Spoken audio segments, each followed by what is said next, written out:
is here with us today, and today is the premiere of your first book. Yes, is this your first book that's out into the world today? Yes, yes.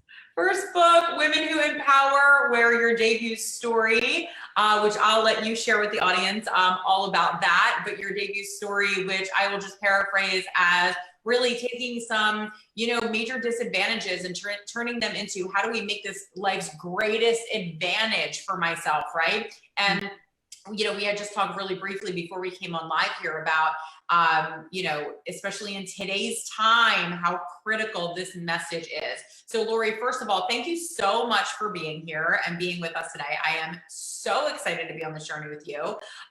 Welcome, and how are you feeling today? Thank you, Kate. I'm excited and really excited to share today and talk with you about all our stories and what we're putting out there in the world today. So tell me a little bit about what inspired you to want to write this story and want to really, we have authors all over the world. People might not realize that, right? So we have authors in 27 different time zones. We have authors in 15 to 20 different countries, right? Mm-hmm. So when your story gets published in this book, in Women Who Empower, or in the Inspired Impact series, the book actually travels all over the globe based on the women who are a part of the series. So knowing that, right, and what inspired you to really want to get your story out around the globe? Right. Well, I'm a leadership speaker and consultant, and oftentimes when I'm facilitating groups or I'm speaking at conferences, I'll have people come up to me after and share that they had a dream or something they wanted to create in their life, but they feel like they're stuck or there's something holding them back, or maybe their past or obstacles that they've faced keep them from getting there. And, I think my story is a great example of it doesn't matter where you come from or what your past was or the obstacles that you face, that there is an opportunity to create a different future. And when you're going through those challenges, and I share several in my book up to this point of different things starting in my teenage years, they're hard. They are really, you're in the thick of it. You're in the messy middle. And so it's hard to see how, although seemingly a disadvantage at the time, I know for me, as I've gotten older and I can reflect back, I can connect those dots of, okay, at the time I felt like this was really a hard experience or horrible or challenging, and I wish I hadn't had that experience. And later on, I can look back and say, if I didn't have that, I don't think I'd be where I am today. Like some of the things that happened to me or some of the circumstances for me early in my life ended up giving me the drive and energy to create something different. So, while my story is unique to me, I think that it's common for many people. We all have obstacles. We all have challenges, especially this year too. I mean, this is a good example of a year where things did not go as we planned.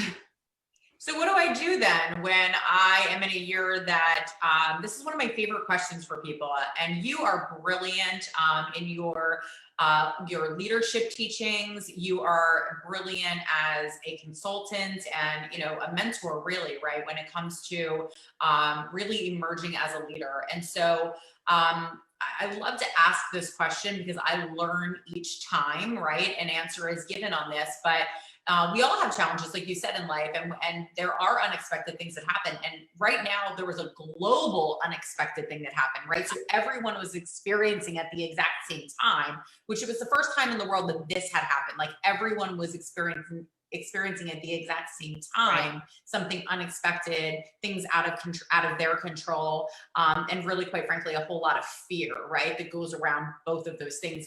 That's what it evokes within us. If we're feeling like things are out of control, right, and we're feeling like everything just got, unexpected and the rug got pulled out from under us, that will evoke some fear about what is going to happen next. And so with that being said, when I'm in that place, what would you recommend to me, or, one or two things that I might be able to do to help navigate while I'm there, right? Because you said about connecting the dots after the fact, but what about when I'm in it? Right. Well, I really think that one of them is to allow yourself to have the experience. We're not talking about glossing over or just having a positive attitude and putting a smile on your face and pretending things are fine to change your mindset. I don't think that works. So I think there's a reality of being okay with where you are and giving yourself grace. I mean, it's interesting, as I was writing my chapter, COVID had happened just before this, and it was one of the more challenging times of my adult life, because those first few months, well, first of all, I'm a very planned person. I like order. And so when you have a pandemic, obviously your life blows up a little bit, right? So I found 3 kids at home, trying to homeschool, and a business that I do mainly in person, having to shift that all online and pivot. I felt overwhelmed. I wasn't getting any time to myself. I stopped working out. All the coping skills that I normally use kind of went out the window. And so I know there are people still going through some of that. So I think the first step is to give yourself grace and not beat yourself up for where you are. We've all experienced this, and everyone's going through something similar yet different in their circumstances. And so it's honoring that, working through that. For me, it took a few months. And I think oftentimes there comes a time where a shift can happen. And depending on, like, COVID for me was a few months, but there have been times in my life, some of the things I share in my chapter, where it's been years before that opportunity for that shift came and for me to get out of that emotional energy. But there's an opportunity sometimes, many times, when you can shift to something different, or you can stay stuck. And so when that comes of looking at how we can't control the circumstances. What can I control going forward? And so, really shifting that energy to creating something different in the future. For me right now, I've really had to get used to all the technology. I think I'm an expert in Zoom now. And that was not on my goal list at the beginning of 2020. And here I am I think I've done over 50 sessions through Zoom over the past 8-9 months. And now I'm starting to think about creating an online course. That wasn't a goal of mine, but I'm trying to use that experience of how can I rethink my business? So it's okay. For some people, they're still in that space. I know some clients who still have kids at home and who are struggling. I think another tip I would say is to figure out the self-care piece. What are some ways you can start to bring back in that self-care and getting some time and breaks to yourself so that you can, re-energize yourself during this hard time. Absolutely. So what it sounds like to me is that you are describing how someone can emerge as a leader, whether that be they're a leader in their company, like you teach people how to be a leader in their organization or in their company, and you are a leader in your own company, or whether that be that they are a leader in their household, right? Or a leader with their children, or just a leader for themselves, right? Tell me a little bit about what would you describe, talk to me about what does it mean to be a leader? Yeah, well, I believe all leadership starts with self-leadership. And that for us, I teach, as you mentioned, I teach leaders in organizations. And for us to lead other people, I believe we need to really live into our values, which means doing what we say we will do. And it's the small things we do every day that either chip away at trust and integrity or build trust and integrity with our teams. And so, leading ourselves first is important, whether you're a leader in an organization or leading in your household or you have a small business or whatever that is. I think it's modeling that for people and showing up in the way that you say, following through. And when you do that, you build that trust with other people. My work is to help companies create engaging cultures where people love to come to work. And unfortunately, I think most people don't love to come to work. And a lot of it has to do with leadership. So how can we show up for our people and support them and really use those modern type leadership skills to create teams where people love to come to work and they want to put in that full effort every day? You have me pumped right now. I'm like, tell me more. Where do I buy your course? Coming in 2021 online. I love learning. I'm a lifetime learner. And I really, I love learning when it has to do with people and connection, right? Relationships. I double majored it in college, mass communication studies, which obviously is all about public relations, marketing, and all of that. And my other major was interpersonal communications. How do people actually, speak to one another and connect with one another and use body language and other, things to communicate, right? So like literally my entire studies were all around communications in every single different way possible, whatever I could get my hands on. So this stuff just like lights me up. I love to learn more about it. And you are the expert in this. Like I always learn so much from our conversations and from listening to you. So with that being said, what can I learn from your chapter, or how can I anticipate that I'll feel, right? Like after I'm reading your chapter, what's my takeaway? Yeah, I think the takeaway is that, we all have obstacles, and my hope is that someone will read this chapter and perhaps feel like, no matter where they came from or what their obstacles were in life, that they can create something better or turn that into an advantage for them. For me, growing up in my teenage years, my parents and my family struggled with money for a while, and that had a profound impact on me. And I share some details of that in my story. And at the time, that was so hard. I wouldn't wish that on my child. I wouldn't wish that on anyone, or my parents even having to deal with that. My parents did the best they could. But later, I really turned that into my advantage of creating something different. I got clarity around what I didn't want and what I wanted. And so I used that to create something different. And so my hope is that people will perhaps resonate with my story or someone else's. I mean, we have people in here who've gone through much more challenging things than I have. I know there's a couple of authors who've lost children. I can't imagine that. And yet look what they're doing with that experience, although difficult, and they'll never get over that. They've made a choice. They've made that shift to choose using that experience to help other people. And so again, I don't think my story, the details are unique to me, but I think there's more people who've experienced the type of obstacles and challenges that I've experienced. And you can create a successful future, whatever that means for you, of getting clear on what that is and using there's tools that you can use to shift towards that. And you mentioned personal development. I'm a personal development junkie. A lot of the books I read now are more for protecting my mindset than anything else.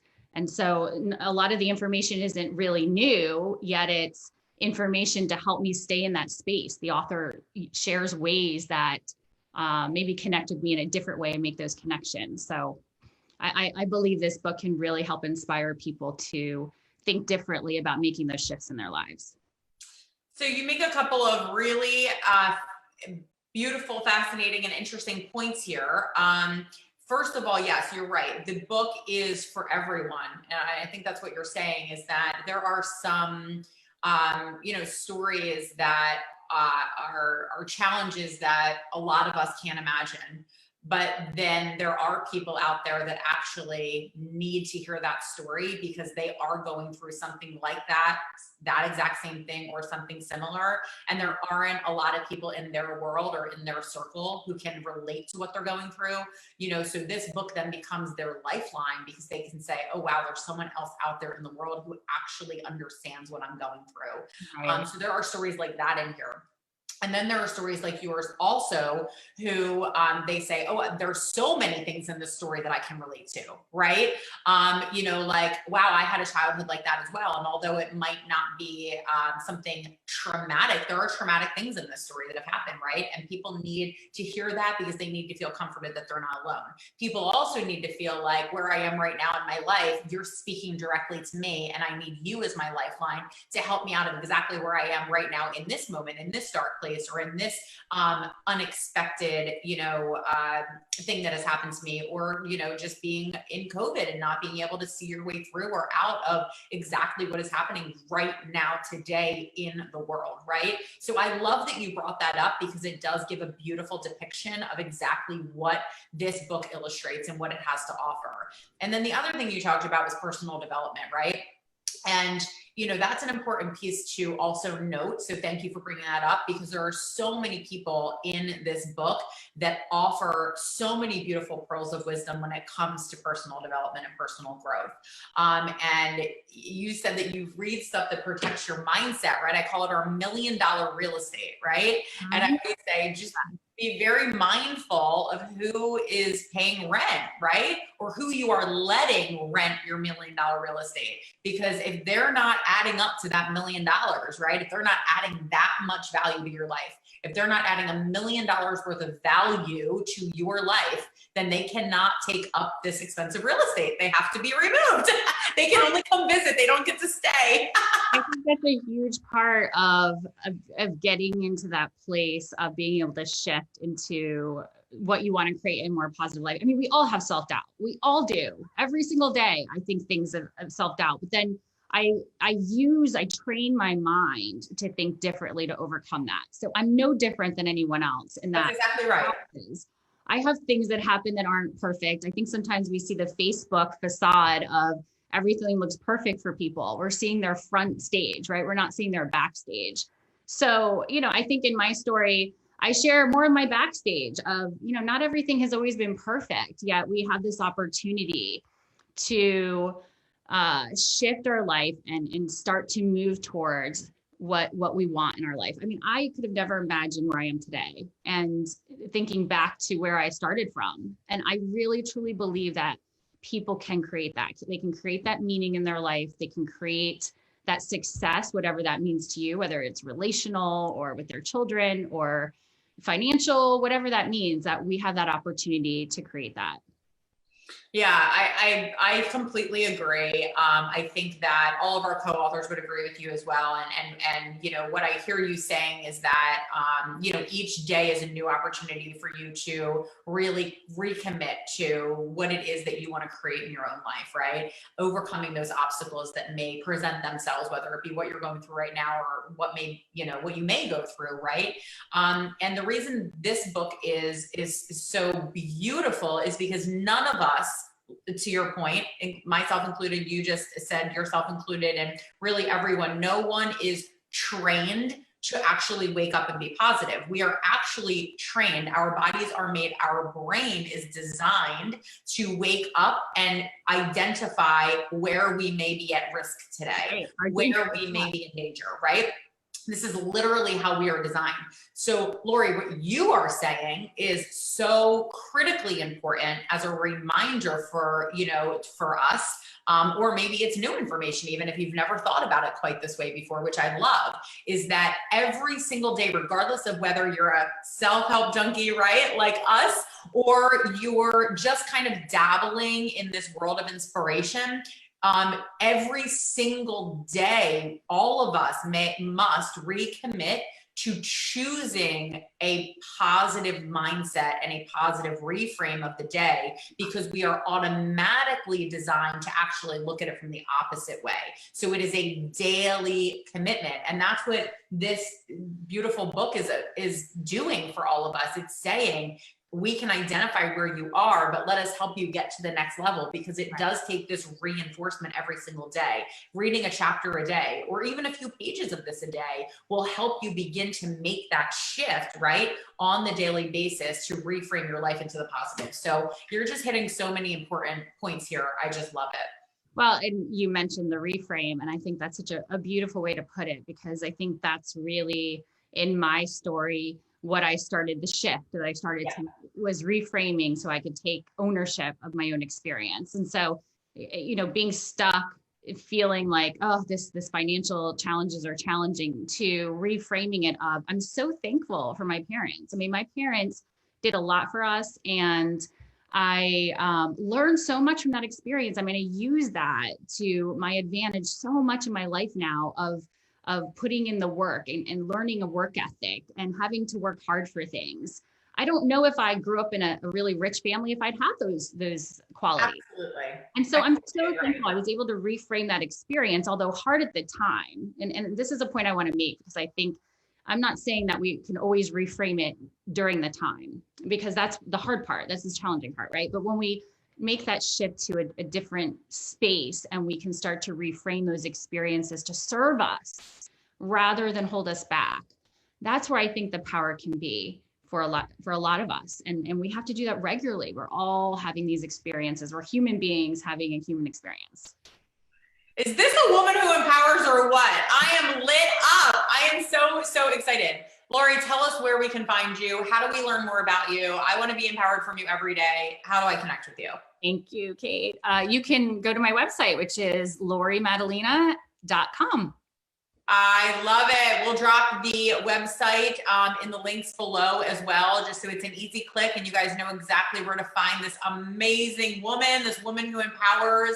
The book is also available on Amazon today. Today's the launch day. And so I love your story. Everyone needs to read this. And we all need to connect with you as well and be in your world. You're absolutely amazing.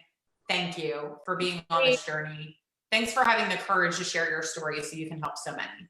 I appreciate that. Thank you. Thank you so much. Talk with everyone soon. Bye. Bye. Thank you.